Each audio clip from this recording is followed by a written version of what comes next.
하나님 말씀은 누가복음 1장 19절로 25절이며 57절로 66절입니다. 한 구절씩 교독합니다. 천사가 대답하여 이르되 나는 하나님 앞에 서 있는 가브리엘이라. 이 좋은 소식을 전하여 내게 말하라고 보내심을 받았노라.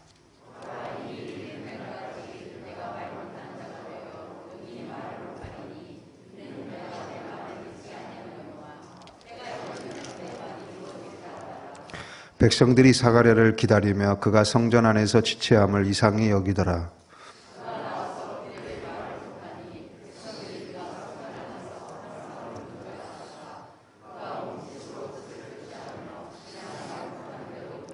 그 직무의 날이 다 되매 집으로 돌아가니라.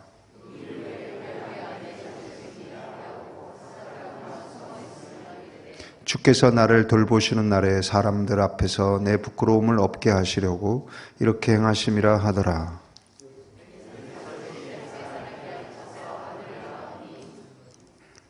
이웃과 친족이 주께서 그를 크게 긍휼히 여기심을 듣고 함께 즐거워하더라.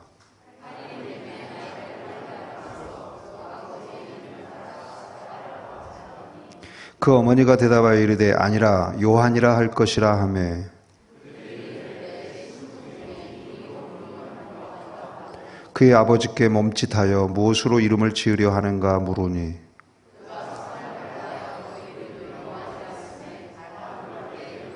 이에 그 입이 곧 열리고 혀가 풀리며 말을 하여 하나님을 찬송하니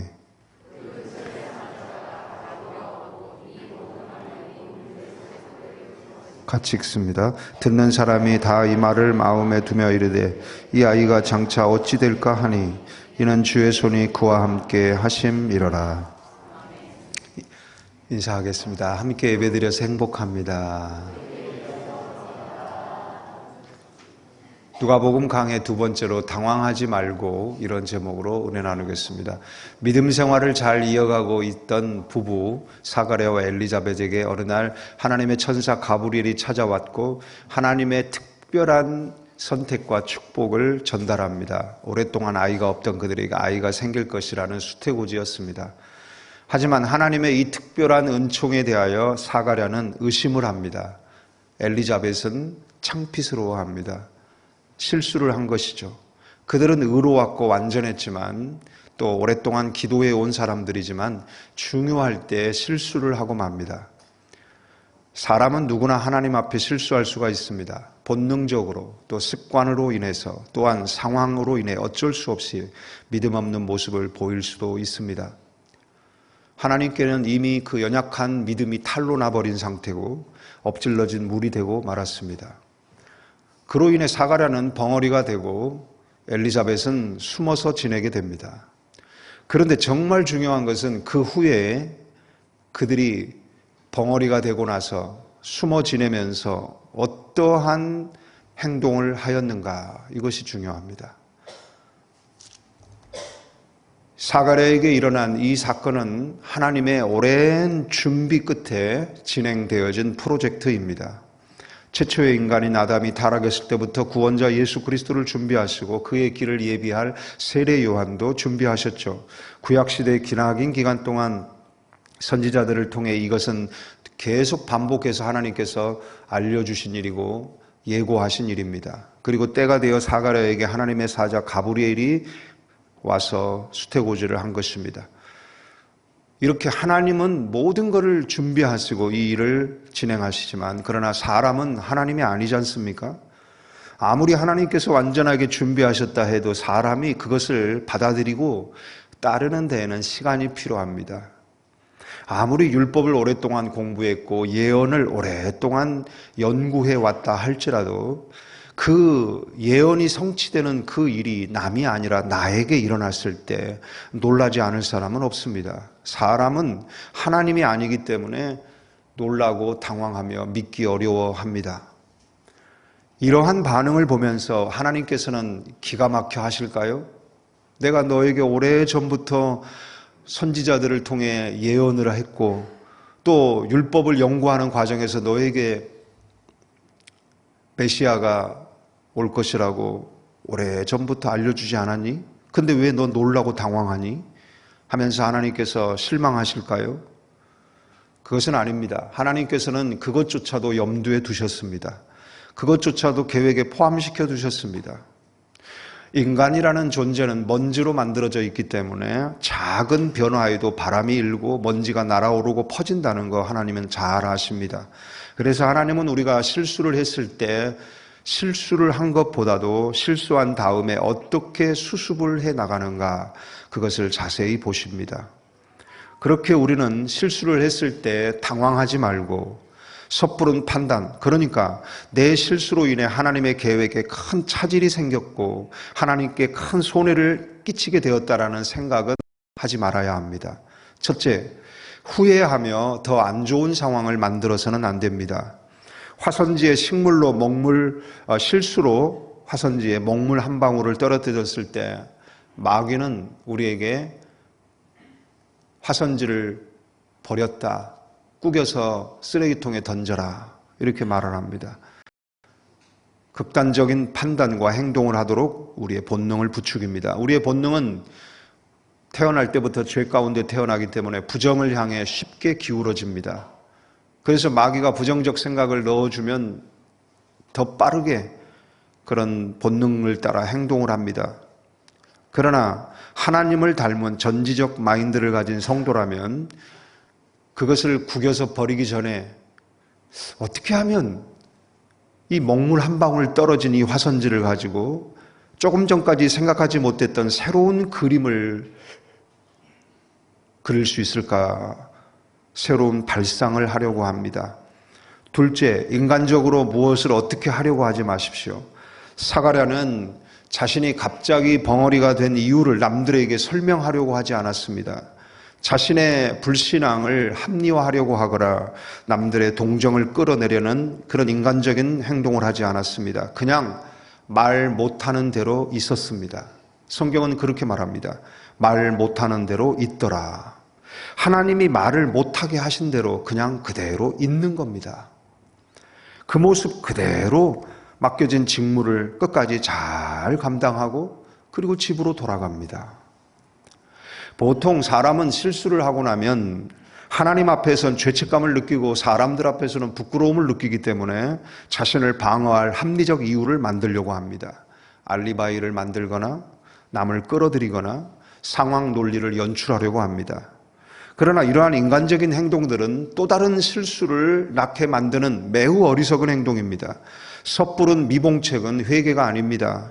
진정한 회개라는 것은 더 큰 실수를 만들려고 하는 행동을 멈추는 것입니다. 셋째, 주님이 하실 일과 내가 해야 될 일을 깊이 묵상하는 시간을 가져야 합니다.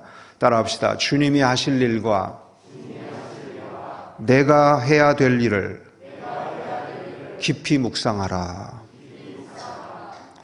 내 생각을 비워내고 하나님의 뜻을 마음속에 받아들이는 이런 과정이 필요합니다. 내 생각을 버리는 시간이 필요합니다. 사가랴와 엘리자벳은 오랫동안 자식이 없었던 부부였기에 이런 인간적인 꿈을 가지고 있었습니다. 만약 아들이 한 명 있다면 잘 키워서 대를 잇는 훌륭한 제사장으로 키우고 싶다. 이 두 사람만의 바람이 아니었습니다. 양가 부모님들도 또한 그들을 아는 모든 친족들도 그 동일한 기대와 소원을 가지고 그들을 위해 기도해 주었었습니다. 멋진 제사장 사가랴의 인품과 명성을 잇는 제2의 사가랴, 그 제2의 사가랴를 보는 것이 그들 모두의 소원이었고 이 부부의 소원이었습니다. 사가랴, 하나님께서 인정하신다. 하나님께서 기억하신다. 정말 하나님이 기억해 주시고 인정해 주시는 그런 멋진 제사장을 자녀로 두어서 양육하고 싶었습니다. 그런데 천사 가브리엘이 전해준 이 잉태될 이 아들의 사명은 엘리야의 심령과 능력으로 주의 백성을 준비하는 사명이었습니다. 제사장의 사명이 아니라 선지자의 사명이었습니다. 평생을 외롭고 고독하게 지내야 하고 광야를 다니면서 제대로 먹지도 입지도 쉬지도 못하는 고난의 길을 걸어야 하는 선지자의 사명입니다. 사람들에게 대접받고 인정받기보다는 사람들에게 미움을 받고 손가락질을 당하고 박해를 받는 그런 길을 걸어가야 합니다. 자녀를 선물로 받은 것은 감사한 일이나 내가 바라고 꿈꾸던 제사장을 포기하고 하나님이 원하시는 선지자로서의 자녀를 내가 낳아 기르고 떠나보내야 한다. 마음이 참 무겁습니다. 내 마음을 버리고 하나님이 원하시는 마음을 갖기까지 이 마음을 바꾸어 먹는다는 거 결코 쉬운 일이 아닙니다. 기존에 가지고 있던 생각 덩어리를 으깨어 가루가 되게 할 만큼 어떤 충격적 동기부여가 필요합니다. 그래서 하나님에 의하여 사가랴는 벙어리가 됩니다. 그리고 벙어리로 지내는 그 기간 동안에 계속하여 그의 생각을 깨뜨리는 망치가 작동을 합니다. 그 망치의 두들김으로 인한 반복적 충격이 아들에 대한 인간적 기대를 모두 내려놓게 만들어 주었습니다. 사가랴의 실수로 인해 벙어리가 된 것 같지만 사실은 그 벙어리로 지내는 기간은 그의 자식을 향한 바람을 하나님의 뜻에 맞게 고쳐주는 교육 과정이었습니다. 이처럼 나의 실수조차도 나를 성숙하게 변화시키는 기회로 선용하시는 하나님의 전능하신 다루심에 내 모든 감정을 맡겨야 합니다. 내가 느끼는 모든 부끄러움과 후회스러움과 속상한 감정을 모두 하나님께 흡수가 되도록 하나님께 흘려보내야 합니다. 이것은 계속 현실에 반응을 하고 현실에 민감하고 인간적으로 계속 뭔가를 수습하려고 하는 그러한 행동 양상을 보이고 있을 때는 절대로 이런 내면의 성숙한 변화가 일어나지 않습니다. 오직 모든 것을 중단하고 하나님에 의하여 벙어리가 된 것처럼 모든 인간적인 행동과 자유로운 사고를 모두 멈추어 세우고 오직 묵상과 기도를 통해 내면의 영성을 진작시키고 심지어 벙어리가 된 것조차도 감사하게 여기면서 육체의 입이 닫힌 만큼 영의 귀를 열어 하나님의 음성에 집중하고 성령의 신적 조명을 받기 원할 때 그때 이런 변화가 우리에게 따라오게 될 것입니다. 성령의 신적 조명이 없이는 인간적 지식적 조명까지밖에 볼 수가 없어요. 성령의 이 조명을 받아 발견하게 되는 이 계시적 진리는 절대로 우리가 알고 있는 지식으로 깨닫는 진리와 다른 것입니다. 절대 같지 않습니다. 예를 들면 성령의 조명을 받지 않아도 자연과학의 진리에 대해 우리는 이해할 수 있습니다. 착한 사람이든 악한 사람이든 여러분 교육을 배우면 학교를 다니고 교육을 배우면 누구나 배움을 통해 논리와 학문을 깨달을 수 있습니다. 지적 능력만 가지고 있으면 누구나 철학적인 명제를 이해할 수 있습니다. 신학도 마찬가지입니다. 사기꾼도 강도도 신학교에 입학하여 경건한 그리스도인처럼 성경을 읽고 기도할 수 있습니다. 만약 예수님의 제자들에게 학위를 수여했다면 가룟 유다도 신학사 학위를 받았을 것입니다.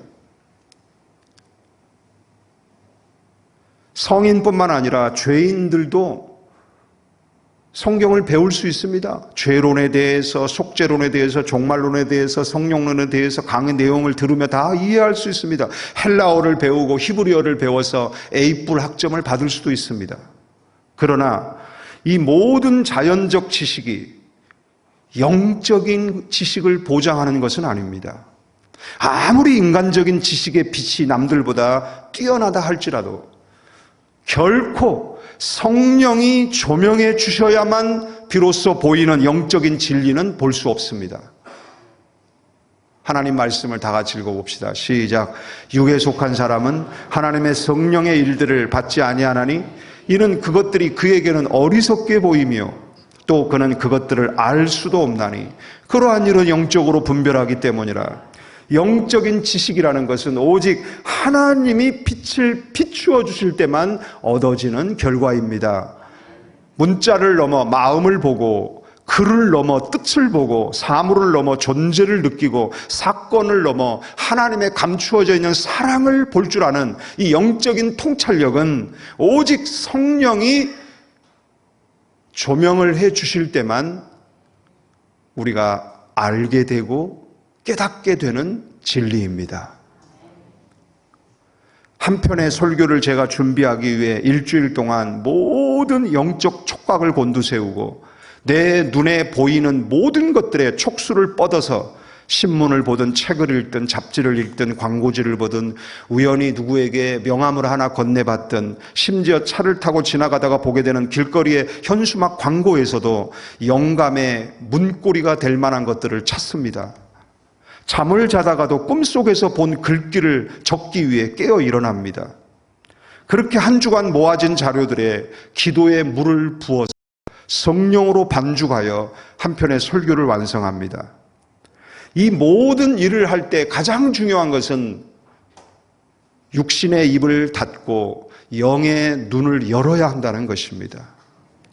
영의 눈이 열린 상태에 있을 때 내 앞에 보이는 모든 것들이 성령의 신적 조명을 통해 비로소 하나님의 깊은 뜻을 깨닫게 해주는 계시의 문이 열려서 내가 그 안으로 들어가게 됩니다. 57절부터 66절을 보면은 사가랴와 엘리자벳은 이 기간을 보내며 영적 지식을 얻은 사람으로 변화가 됩니다. 할렐루야. 두려움과 부끄러움이 이제는 당당함과 자랑스러움으로 하나님의 뜻을 드러내고 있습니다. 그들이 그만큼 영적으로 성숙해졌다라는 것이죠. 이웃과 친족들이 와서 이제 태어난 아기의 이름을 사가랴라고 지읍시다. 우리가 그동안 오랫동안 기도해 왔고 우리 모두가 바라고 원했던 때가 드디어 왔네요. 이 아들의 이름을 사가랴라고 지읍시다 라고 할 때 엘리자벳은 당당하게 아니요 라고 말을 합니다. 요한이라고 할 것이라고 말합니다. 그러자 사람들이 아니 우리 친족 중에 그 이름을 쓰는 사람은 단 한 명도 없어. 그런 이름은 우리 제사장 가문에 어울리지 않아 라고 반대하지만 사가랴조차도 서판을 달라하여 그 이름을 요한이라고 씁니다. 그렇습니다. 하나님의 사자가 알려준 하나님의 뜻을 받아들이고 믿을 뿐 아니라 이제는 그것을 소중하게 여기고 자랑스러워까지 합니다. 할렐루야. 바로 이것이 성경으로 변화된 성령으로 인도함을 받는 진정한 성도의 모습이요 성도의 능력인 줄로 믿습니다. 나를 통해 이루어져 가는 하나님의 뜻이 나를 가장 기쁘게 하고 보람되게 하고 자랑스럽게 만드는 것입니다. 이것이 성령의 인도를 받는 성도의 모습입니다. 그로 인해 사가랴는 곧 입이 열리고 혀가 풀리게 됩니다. 혀가 풀리자마자 가장 먼저 내뱉은 말이 하나님을 찬송하는 것이었습니다. 할렐루야. 성령의 충만함으로 예언을 합니다. 그게 바로 68절부터 79절까지 이어지지 않습니까? 그 내용은 이것입니다. 하나님을 높이고 나의 실수조차도 나를 거룩하게 변화시키는 것으로 선용하시는 하나님, 나에게 선지자가 될 아이를 맡겨주신 하나님, 그 하나님을 찬양합니다. 그 하나님을 높입니다. 그리고 태어난 아이를 축복하는 예언을 합니다. 이렇게 하나님의 마음과 같은 마음으로 심령이 강건하여진 부모의 축복을 받은 이 아이가 어떻게 자라게 됩니까? 80절을 다 같이 읽어봅시다. 아이가 자라며 심령이 강하여지며 이스라엘에 나타나는 날까지 빈들에 있으리라. 부모처럼 심령이 강한 아이로 자랍니다. 하나님의 뜻을 거침없이 행하는, 광야에서 생활하고 그런 낙타 털옷을 입고 석청을 먹으며 지내는 생활도 감사하게 여기고 기쁘게 여기고 자랑스럽게 여기는 그런 하나님의 뜻을 쫓아 살아가는 성령 충만한 자녀가 됩니다. 그렇습니다. 하나님은 우리의 실수조차도 선용하시는 분이십니다. 할렐루야.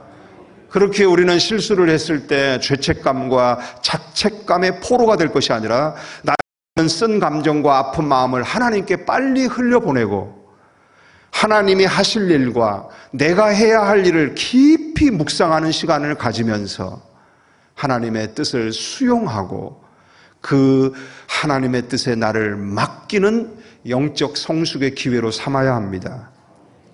할렐루야. 이런 말이 있습니다.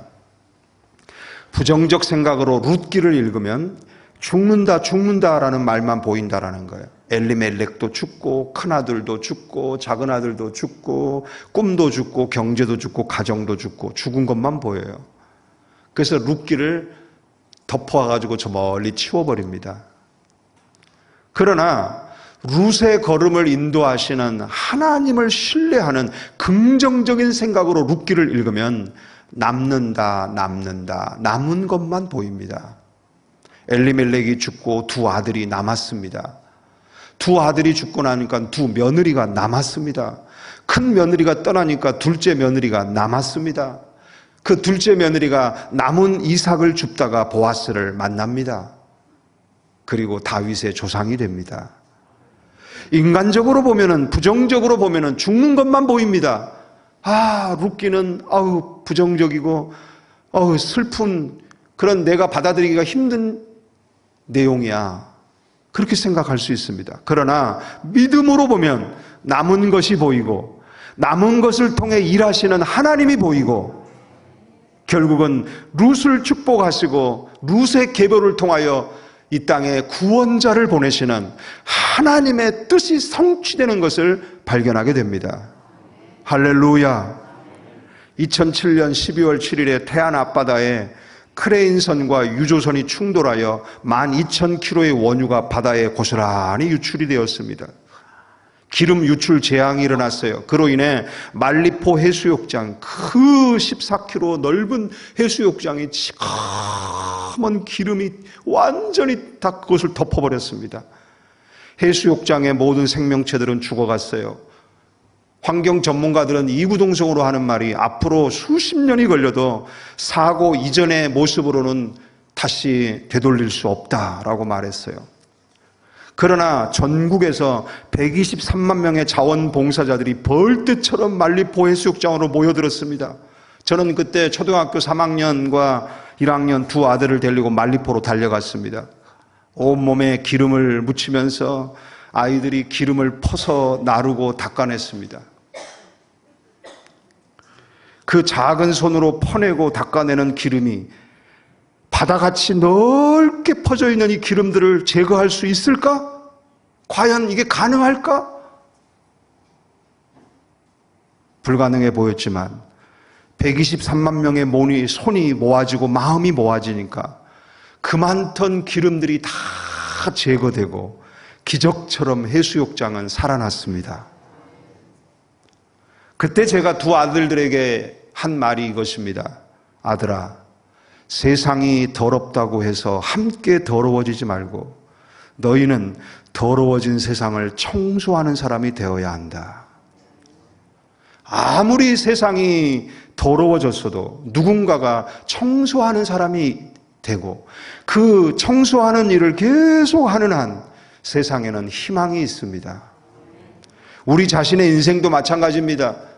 맨날 실수만 하고 실수투성이 같고 허물만 만드는 허물투성이라 할지라도 주 앞에 회개하고 기도하며 다시 일어나는 눈물이 있다면, 그 회개가 멈추지 않고 그 눈물이 마르지 않는다면 그에게는 희망이 있습니다. 하나님께서 새 일을 행하실 것입니다. 하나님께서 그를 통해 새 일을 행하실 것입니다. 할렐루야, 할렐루야. 자녀분에게 인사하십시다. 회개하고 기도하면 하나님이 새 일을 행하십니다.